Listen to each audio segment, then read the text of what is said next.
구원의 감격교회 말씀 묵상입니다. 오늘도 귀한 은혜 받으시기 바랍니다.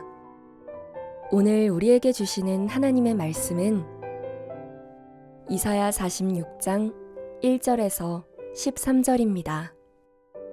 오늘의 말씀. 벨은 엎드러졌고 느보는 구부러졌도다. 그들의 우상들은 짐승과 가축에게 실렸으니 너희가 떠매고 다니던 그것들이 피곤한 짐승의 무거운 짐이 되었도다. 그들은 구부러졌고 그들은 일제히 엎드러졌으므로 그 짐을 구하여 내지 못하고 자기들도 잡혀갔느니라. 야곱의 집이여, 이스라엘 집에 남은 모든 자여 내게 들을지어다. 배에서 태어남으로부터 내게 안겼고 태에서 남으로부터 내게 업힌 너희여, 너희가 노년에 이르기까지 내가 그리하겠고 백발이 되기까지 내가 너희를 품을 것이라. 내가 지었은즉 내가 업을 것이요 내가 품고 구하여 내리라. 너희가 나를 누구에게 비기며 누구와 짝하며 누구와 비교하여 서로 같다 하겠느냐. 사람들이 주머니에서 금을 쏟아내며 은을 저울에게 달아 도금장이에게 주고 그것으로 신을 만들게 하고 그것에게 엎드려 경배하며 그것을 들어 어깨에 메어다가 그의 처소에 두면 그것이 서 있고 거기에서 능히 움직이지 못하며 그에게 부르짖어도 능히 응답하지 못하며 고난에서 구하여 내지도 못하느니라. 너희 패역한 자들아, 이 일을 기억하고 장부가 되라. 이 일을 마음에 두라. 너희는 옛적 일을 기억하라. 나는 하나님이라. 나 외에 다른 이가 없느니라. 나는 하나님이라. 나 같은 이가 없느니라. 내가 시초부터 종말을 알리며 아직 이루지 아니한 일을 옛적부터 보이고 이르기를 나의 뜻이 설 것이니 내가 나의 모든 기뻐하는 것을 이루리라 하였노라. 내가 동쪽에서 사나운 날짐승을 부르며 먼 나라에서 나의 뜻을 이룰 사람을 부를 것이라. 내가 말하였은즉 반드시 이룰 것이요 계획하였은즉 반드시 시행하리라. 마음이 완악하여 공의에서 멀리 떠난 너희여, 내게 들으라. 내가 나의 공의를 가깝게 할 것인즉 그것이 멀지 아니하나니 나의 구원이 지체하지 아니할 것이라. 내가 나의 영광인 이스라엘을 위하여 구원을 시온에 베풀리라. 아멘. 할렐루야, 반갑습니다. 네, 오늘은 끝까지 품어주시고 업어주시는 사랑의 하나님이라는 제목으로 금요일 큐티 나눔 하도록 하겠습니다. 사랑하는 여러분, 세상에는 많은 신들이 존재합니다. 그 신들은 진짜 신이 아닙니다. 사람들이 자기 마음대로, 자기식으로, 자기가 원하는 대로 만들어 놓은 신이죠.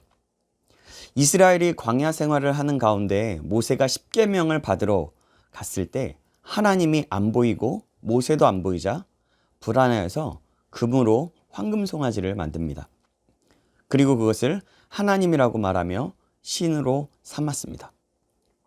불안하니까 자신들이 원하는 대로 형상을 만들어서 하나님이라고 부르면서 자신들의 우상으로 만들었던 것입니다. 하나님은 그들을 보고 진노하셨죠. 그런데 여러분, 사람들이 자신의 마음대로 만든 신이 진짜 신입니까? 아닙니다. 진짜 신이 아니죠. 진짜 신은 바로 하나님이십니다. 사람들이 자기에 맞추어 만든 신은 단지 우상일 뿐이고 우상은 아무런 힘도 능력도 없습니다. 허상이기 때문입니다. 그러나 이스라엘 백성들은 계속해서 허상을 섬기면서 우상 숭배와 불신앙의 죄를 지었습니다. 그래서 결국 바벨론의 포로로 70년 동안 끌려가고 나라를 잃게 되었죠. 그러나 하나님께서는 이스라엘 백성을 끝까지 포기하지 않으셨습니다. 그들을 구원시킬 계획을 가지고 계셨습니다.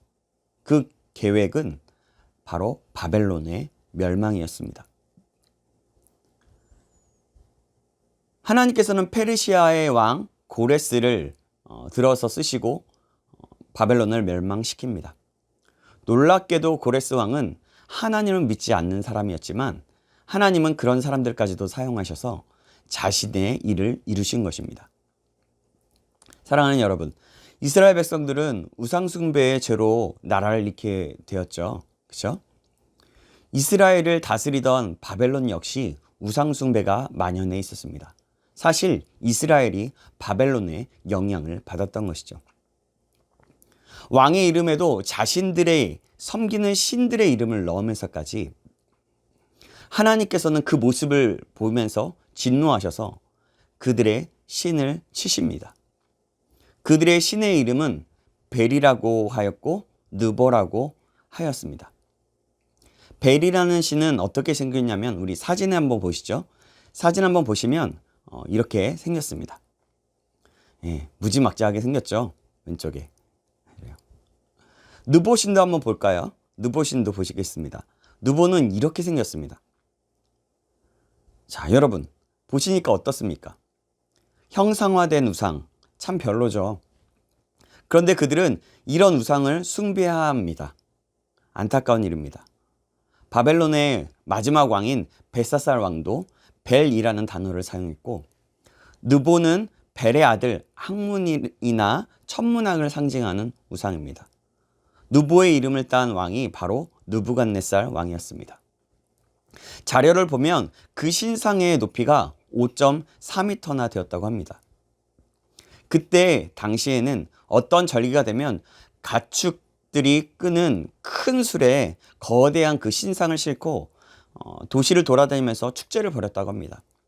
그럴 정도로 그들의 삶에는 우상이 만연해 있었습니다. 하나님은 그러한 신들이 오늘 말씀을 통해서 어떻게 되었는지 말씀하고 있습니다. 1절, 2절 말씀입니다. 제가 읽겠습니다.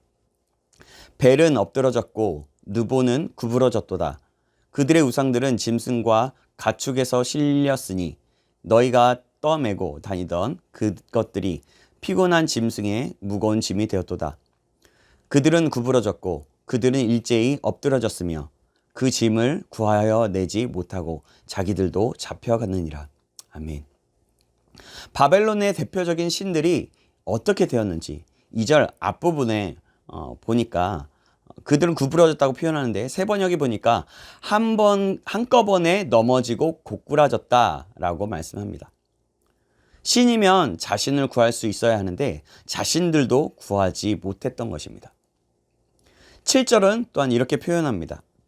그것을 어깨에 메어다가 그의 처소에 두면 그것이 서 있고 거기에서 능히 움직이지 못하며 그에게 부르짖어도 능히 응답하지 못하며 고난에서 구하여 내지도 못하느니라. 아멘. 그 신들은 아무런 능력이 없었습니다. 부르짖어도 응답하지 못했습니다. 아무리 사람들이 구하여도 그러지 못했다는 거죠. 그리고 한꺼번에 넘어져서 부서지고 맙니다. 무너지고 맙니다.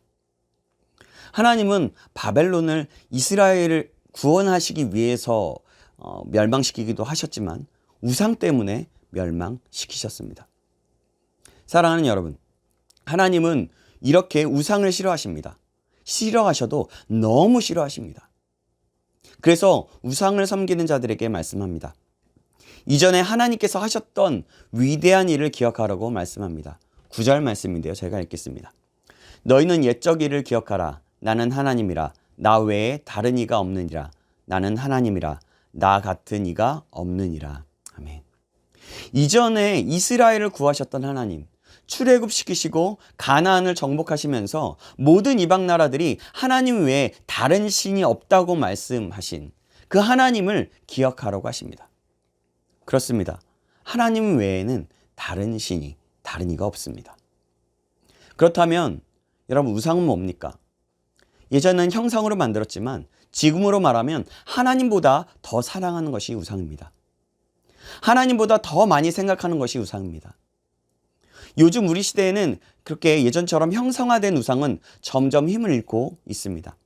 반면 점점 보이지 않는 것에 비중을 줍니다. 그래서 보이지 않는 우상을 만듭니다. 바로 권력이라는, 돈이라는, 쾌락이라는 우상입니다. 부모에게는 자식을 예로 들 수 있습니다. 그런 것을요. 사람들은 권력을 갖기 위해 노력합니다.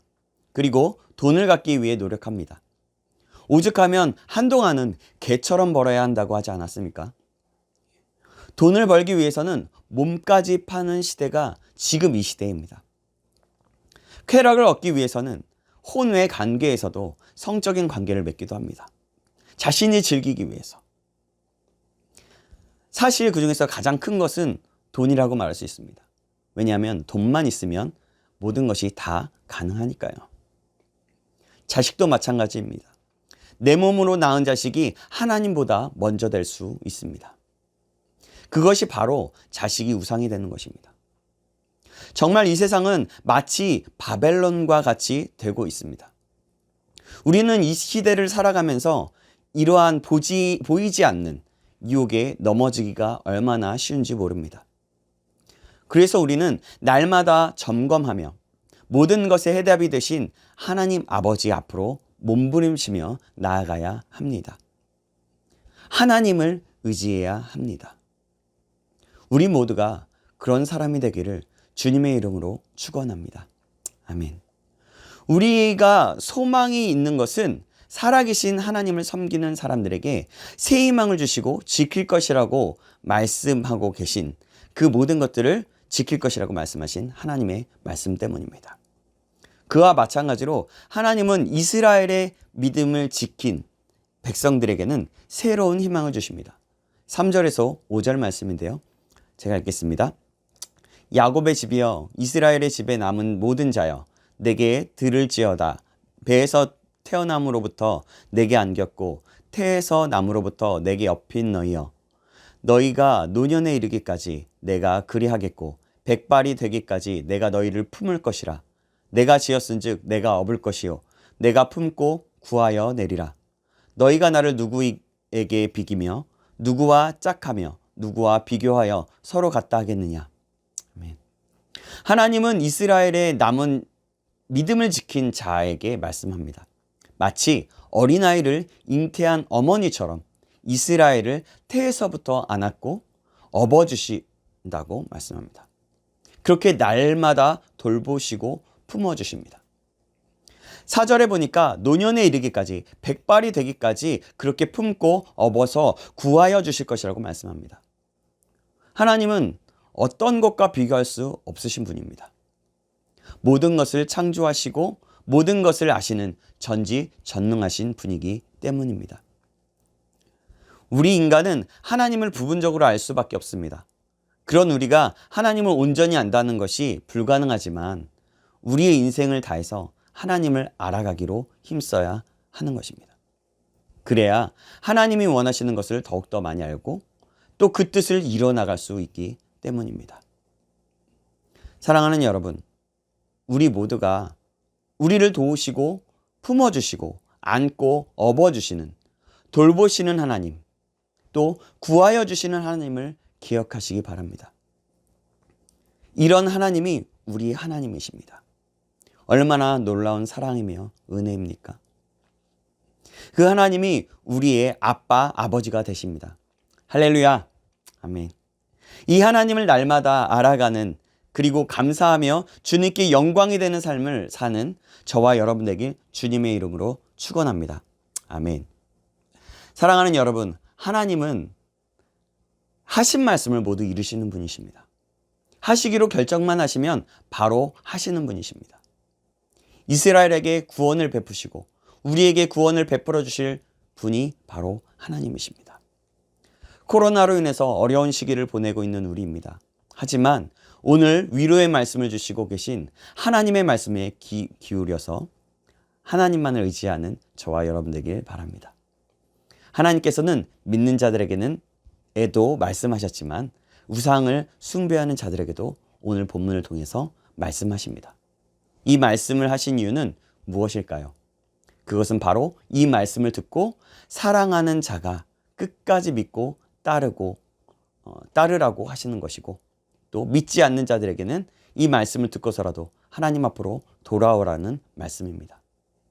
끝까지 버리지 않으시고 돌아오시기를 바라시는 하나님의 긍휼과 사랑이십니다. 하나님은 이렇게 섬세하게 말씀하시는 분이십니다.